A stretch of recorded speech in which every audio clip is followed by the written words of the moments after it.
Hello friends, this is Ram Sharan Pal and welcome to Ram classes for BEd.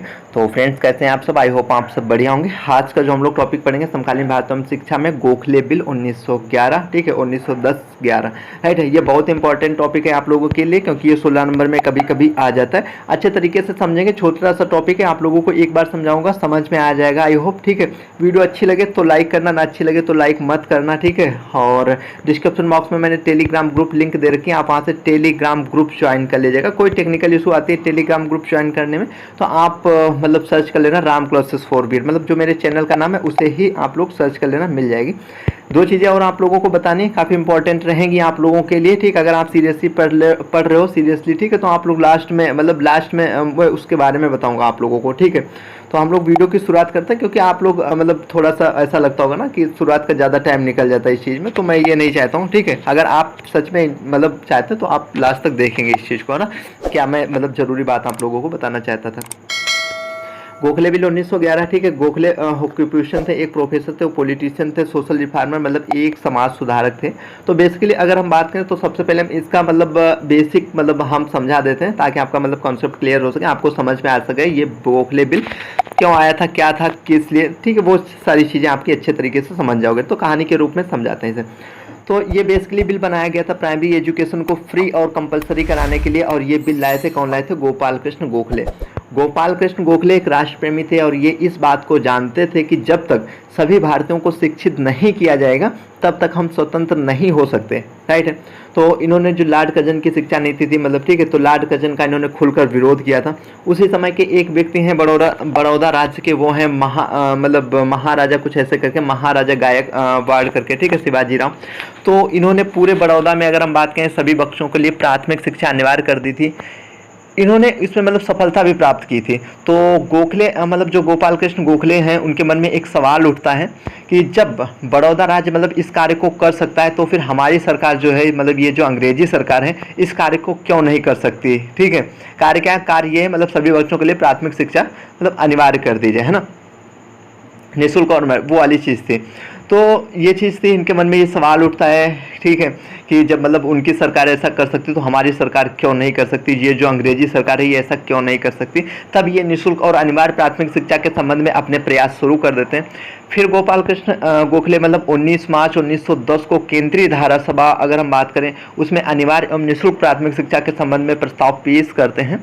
उसमें बताते हैं ये, जिसमें पहली बात बोलते हैं जो 6 वर्ष से 10 वर्ष तक के मतलब बच्चे हैं, उन सभी बच्चों के लिए अनिवार्य एवं निःशुल्क प्राथमिक शिक्षा की व्यवस्था की जाए, ठीक है। ये चीज़ ध्यान रखना, क्योंकि जब आप कहीं हायर एजुकेशन और आगे जब एग्जाम्स आप लोग देखते हो तो वहाँ पे ये चीज़ें मतलब पूछी जाती है ना, सबसे पहले किसने बोला, या ये चीज़ कहाँ से आई, मतलब वो वाली चीज़। तो ये चीज़ें आप लोग अच्छे तरीके से समझिएगा, हाँ।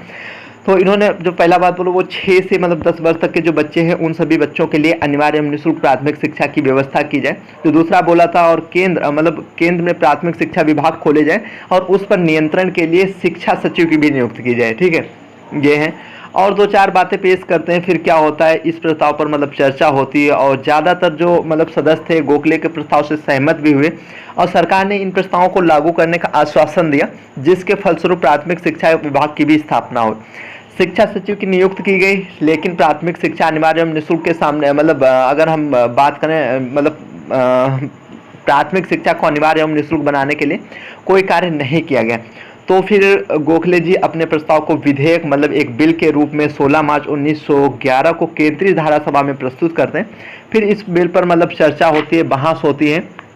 तो इस बिल के जो पक्ष में थे वो राष्ट्रीय नेता हो गए, मुस्लिम लीग के सदस्य हो गए, है ना, कांग्रेस के नेता थे, जो कि उस समय केंद्रीय धारा के सदस्य भी थे।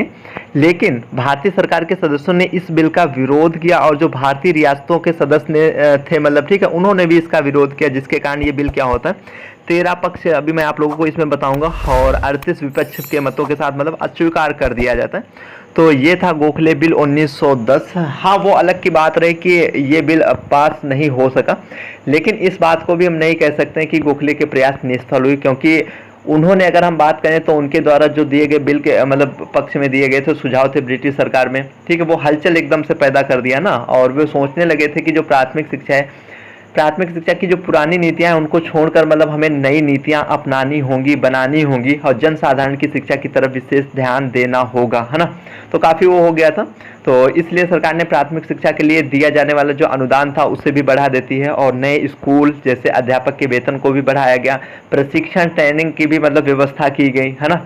तो फलस्वरूप शिक्षा के क्षेत्र में अगर हम बात करें तो असाधारण उन्नति होती है। तो गोखले बिल के कारण सरकार ने जो 13 मतलब आगे हम देखेंगे जो 1913 वाली उसमें नीति पर भी मतलब शिक्षा के क्षेत्र में काफ़ी मतलब सुझाव भी दिए गए थे, राइट है।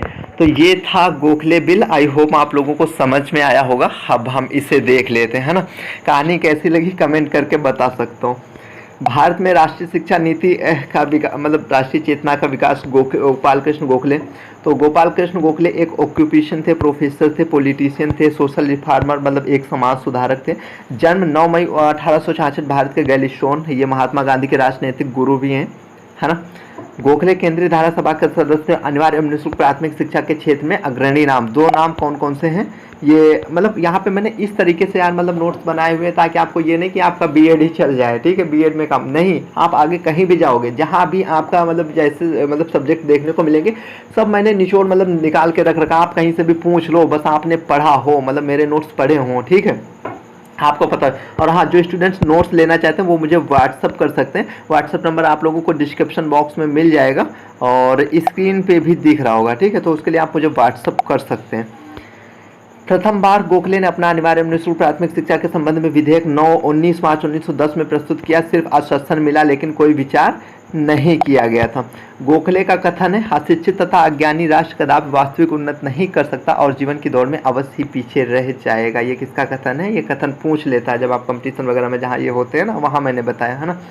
गोखले का अनिवार्य प्राथमिक शिक्षा संबंधी विधेयक कितने मतों को प्राप्त हुआ था? 13 इसमें पक्ष थे, 18 विपक्ष में थे, जिसके कारण क्या होता है ये वो नहीं हो पाता, पास नहीं हो पाता, ठीक है। गोखले बिल का विरोध किया तो एक ये थे सरकारी मतलब प्रवक्ता हर्बर्ट बटलर, ठीक है। इनका कथन है अनिवार्य शिक्षा का पौधा, गोखले बिल का विरोध किया सरकारी प्रवक्ता हर्बर्ट बटलर ने। इनका कथन है अनिवार्य शिक्षा का पौधा पश्चिमी देशों का पौधा है या भारत की भूमि में नहीं पनप सकता, ठीक है। ये किसका कथन है? हर्बर्ट बटलर का। यह विधेयक इस समय देश की परिस्थितियों के अनुकूल नहीं है, स्वयं जनता में अनिवार्य शिक्षा से संबंधित सभी मांग नहीं रखी, ठीक है। एक और कथन इनका, शिक्षा प्रांतों का कार्य है। शिक्षा कितना? प्रांत, प्रांत मतलब होता है राज्य, ठीक है। तो शिक्षा किसका कार्य इन्होंने बोला है? किसने बोला था? हर्बर्ट बटलर ने बोला था, ठीक है। जो शिक्षा है वो प्रांतों मतलब राज्य का कार्य है। केंद्र में हम ऐसे शिक्षा नीति नहीं बना सकते। गोखले बिल के जो समर्थक हैं वो थे पंडित मदन मोहन मालवीय, मोहम्मद अली जिन्ना, केंद्रीय धारा सभा के सदस्य थे, ठीक है। उसी समय 20 दिसंबर 1911 को जॉर्ज पंचम ने शिक्षा संबंधी घोषणा की और ₹50 लाख, ठीक है, 50 लाख प्राथमिक शिक्षा के प्रसार के लिए व्यय करने का आदेश दिया था। किसने दिया था? जॉर्ज पंचम ने। 1918 में मुंबई प्रांत में विट्ठल भाई पटेल, ये हो गया पटेल अधिनियम 1918 वाला, ठीक है, ये हो गया। और हम यहाँ पे आते हैं गोखले का प्रस्ताव, ठीक है। गोखले प्रस्ताव अगर हम बात करें तो मतलब 1910 और गोखले बिल की बात करें या विधेयक तो 1911 ना।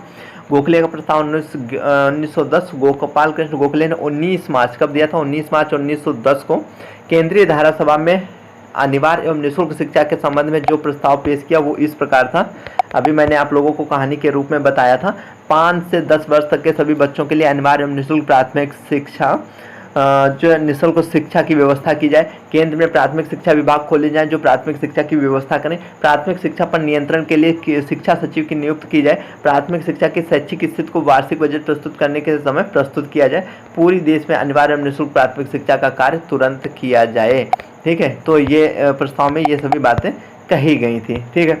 गोखले बिल फिर 1911 गोखले बिल मतलब गोखले प्रस्ताव 1910 में दिए गए प्रस्ताव अनिवार्य एवं निःशुल्क प्राथमिक शिक्षा के संबंध में सरकार ने कोई कदम नहीं उठाया, ठीक है। इसलिए गोखले ने अपने प्रस्ताव को विधेयक के रूप में 16 मार्च 1911 को धारा सभा में मतलब केंद्रीय धारा सभा में प्रस्तुत करते हैं। इस विधेयक की जो मुख्य धाराएं थी वो इस प्रकार थी। केंद्रीय मतलब स्थानीय निकाय इस अधिनियम को लागू करने के लिए राज्य सरकारों की अनुमति अवश्य लें। स्थानीय निकाय अपने पूरे क्षेत्र या सीमित क्षेत्र में इस अधिनियम को लागू कर सकती है। जो अभिभावक अपने बालकों को प्राथमिक स्कूलों में ना भेजें उन्हें दंड दिया जाए। प्रांतीय सरकार तथा स्थानीय निकाय इस शिक्षा पर, ठीक है, ये चीज़ हो गई। ये हो गए। फिर इसके जो इनकी सिफारिशें एवं सुझाव थे उसमें बोला था सरकार भारत में अनिवार्य शिक्षा की व्यवस्था करे, अगर सरकार इसमें असमर्थ है तो इस कार्य स्थानीय मतलब संस्थाओं को दे देना चाहिए, है ना। स्थानीय निकायों में इस संबंध में व्यवस्था करने के लिए सरकार से अनुमति लें। पहले अनिवार्य शिक्षा की व्यवस्था केवल 6 से 10 वर्ष के बच्चों के लिए की जाए, है ना। बालकों की शिक्षा से पहले लागू किया, बालकों की शिक्षा में इसे पहले लागू किया जाए और सुविधा होने पर इसको बालिकाओं की ये चीज़ है ना। तो बजट में शिक्षा की प्रगति का भी तो ये थी आज की छोटी सी वीडियो। आई होप आप लोगों को अच्छी लगी होगी। इसके बाद में जो हम पढ़ेंगे वो कलकत्ता विश्वविद्यालय या सैटलर आयोग 1917-19, है ना। हाँ, जो चीज़ आप लोगों को बताने वाला था, राइट, वो क्या था बता देता हूँ अब, ठीक है। आप लोगों ने आई होप लास्ट तक वीडियो देखी होगी।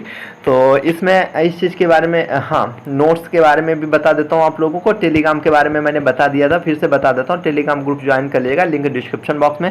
कोई टेक्निकल इशू आती है तो सर्च कर लेना और कमेंट भी कर सकते हो, ठीक है। बीएड से रिलेटेड आपकी किसी भी प्रकार की कोई क्वेरी तो आप लोग कमेंट कीजिएगा। और जो नोट्स की बात रही, नोट्स के लिए आप मुझे व्हाट्सअप कर सकते हो। नोट्स के साथ मतलब जो मैं नोट्स दे रहा हूँ वो यूनिट वाइज, मतलब आप लोगों को मतलब यूनिट वाइज मतलब जो नोट्स हैं यूनिट वाइज मतलब बहुत अच्छे तरीके से मैंने दिया है। उसमें कुछ साल के वेरी शॉर्ट भी मैंने सॉल्व करके दिए हुए हैं। और उसके बाद अगर हम बात करें तो उसके साथ में आपको 6 ईयर के प्रीवियस ईयर क्वेश्चन पेपर दिए जाते हैं, राइट। 6 ईयर के प्रीवियस ईयर क्वेश्चन पेपर्स हो गए, इंपॉर्टेंट क्वेश्चंस वगैरह हो गए। और जो भी मैं आप लोगों को इंपॉर्टेंट क्वेश्चंस कराऊंगा बताऊंगा वो आप लोग करते रहिएगा, ठीक है। जो अलग से प्रीवियस ईयर पेपर की प्लेलिस्ट बनी आप लोग उससे जरूर देख लीजिएगा। नोट्स लेने के लिए आप मुझे व्हाट्सअप कर सकते हैं। और व्हाट्सअप ग्रुप एक अलग से बना रहता है, जो बच्चे पेड नोट्स लेते हैं उनके लिए अलग से एक व्हाट्सअप ग्रुप रहता है जिसमें ऐड कर दिया जाता है। जो बच्चे लेना चाहते हैं जल्द ले लीजिएगा, क्योंकि उसमें मुझे मतलब जितने बच्चे रखने हैं उतने हो गए जिस टाइम, उसके बाद में मैं उस ग्रुप में एंट्री नहीं दूंगा, मतलब ठीक है, फिर बंद हो जाएगी। फिर वो चीज़ नहीं कि उसमें यार सब आए, है ना। जो बच्चे मतलब ठीक है, क्योंकि उनकी यार बेहतर अच्छे तरीके से तैयारी भी हो सके, ये चीज़ आप लोग समझिए, है ना। क्योंकि उनका टेस्ट लेना, उन्हें फिर देखना, है ना। ऐसा नहीं कि आपने नोट्स लिया मेरा काम खत्म है, ऐसा भी नहीं है, ठीक है। मतलब पूरी जिम्मेदारी रहती है। अगर नोट्स में कुछ ऐसा होता है जो समझ में ना है तो आप मेरे से पूछ भी सकते हो, ठीक है। फिलहाल आपकी उसमें कोई क्वेरी नहीं रहती क्योंकि नोट्स ही इतने अच्छे हैं। तो दोस्तों यही थी आज की छोटी सी वीडियो। आई होप अच्छी लगी होगी आप लोगों को। तो अब मिलते हैं अगले वीडियो में। वीडियो देखने के लिए आप सभी का